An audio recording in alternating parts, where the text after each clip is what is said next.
Welcome to BFM's 3 p.m. News. I am your presenter, Narissa Bostwick. First off, on the local scene. The annual Bush Tea Festival, organized by the National Public Library Archives and Documentation Services, will this year take place on Friday, October 24th on the library's compound. Discovering the Power of Plants, a taste of nature from your cup, is the theme on which the festival will focus. The festival will feature a display of local herbs used for teas and medicinal purposes, accompanied by informative posters detailing their benefits. In conjunction with the festival, the National Public Library Archives and Documentation Services will conduct a lecture on the uses and benefits of herbs. This lecture will be facilitated by Ms. Mia Currency of Herbal Health and Wellness. The lecture will offer practical insights into natural wellness. The event will also feature an array of local delicacies such as plum stew, fudge, coconut cake, madongo dumpling, codfish, blackfish, kalaloo soup, bakes, and doughboy, alongside a variety of tea sampling. Festival coordinator librarian Donna Mason McLean says this festival is an excellent way for families and visitors to connect with the rich heritage of SVG while discovering the power of plants. She added that the festival promises to be an engaging, educational, and delicious experience any family can enjoy. The general public is being encouraged to patronize the festival, which will showcase from 10 a.m. to 4 p.m. on October 24th. The St. Vincent and the Grenadines Community College, SVGCC, is inviting the public to attend its Independence Lecture tomorrow, October 16th at the Villa campus. The topic for the lecture is An Enslaved Narrative, the Story of Ashton Warner. Guest speaker will be Dr. Adrian Fraser. The SVGCC Independence Lecture will begin at 6 p.m. tomorrow. On October 13th, police arrested and charged Clive Castello, a 55-year-old laborer of Bible, with the offenses of burglary and 2 counts of theft.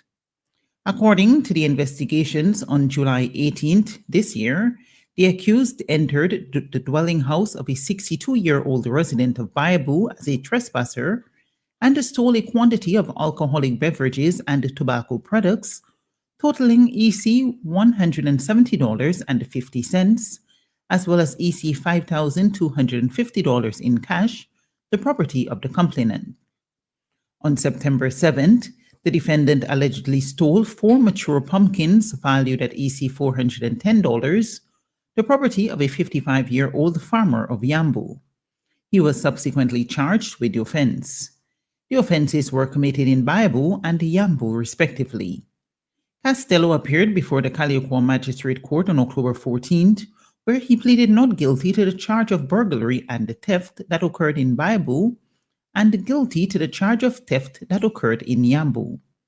To the charge to which he pleaded guilty, he was placed on a bond for 6 months. If he defaults, he will pay EC $600 forthwith or spend 3 months at His Majesty's prison.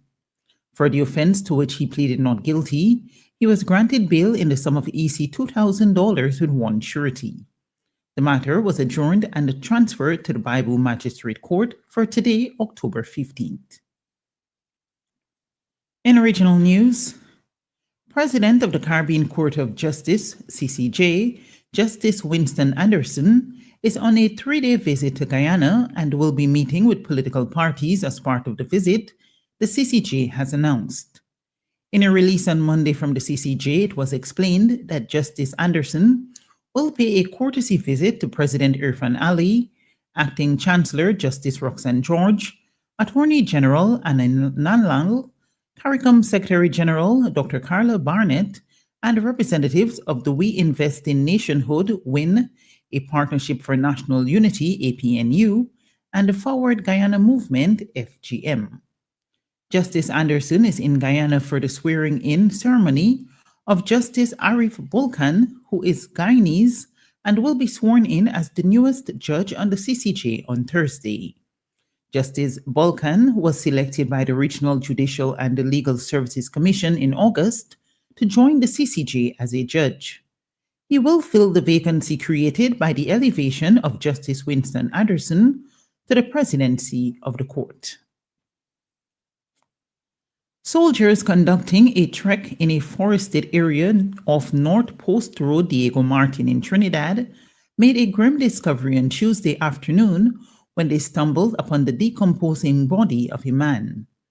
According to police reports, the body was spotted sometime after midday as the soldiers traversed the hilly terrain. Upon observing the remains, they notified police.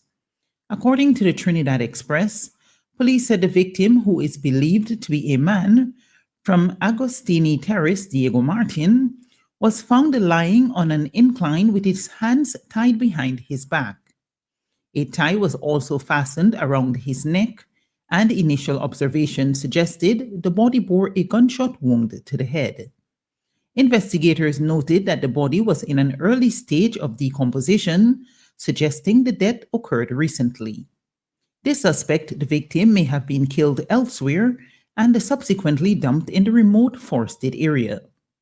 Officers from the Western Division, detectives from the Region 1 Homicide Bureau, and a district medical officer responded to the scene to process the discovery. The body was later removed from the location and transported to the Forensic Science Center. Relatives of the suspected victim are expected to visit this center to make a positive identification. And finally, the news at this hour.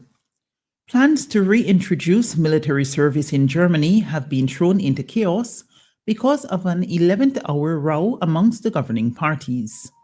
A compromise, which was set to include the possibility of some mandatory conscription, has been shot down. According to the BBC, Chancellor Friedrich Merz has said he wants Germany to have the strongest conventional army in Europe. But on Tuesday night, a press conference to announce the proposals was abruptly cancelled ahead of a draft bill going before Parliament on Thursday. Despite being the EU's largest economy, Germany's military has been poorly funded for decades following the end of the Cold War. Berlin is now rushing to boost spending and personnel, with warnings that members of the Western NATO alliance must prepare for a possible Russian attack within 4 years.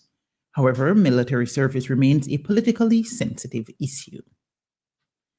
This has been WeFM's 3 p.m. News. I have been your presenter, Narissa Bostwick. Our next newscast will be presented at 5:30 p.m. Be sure to join us then.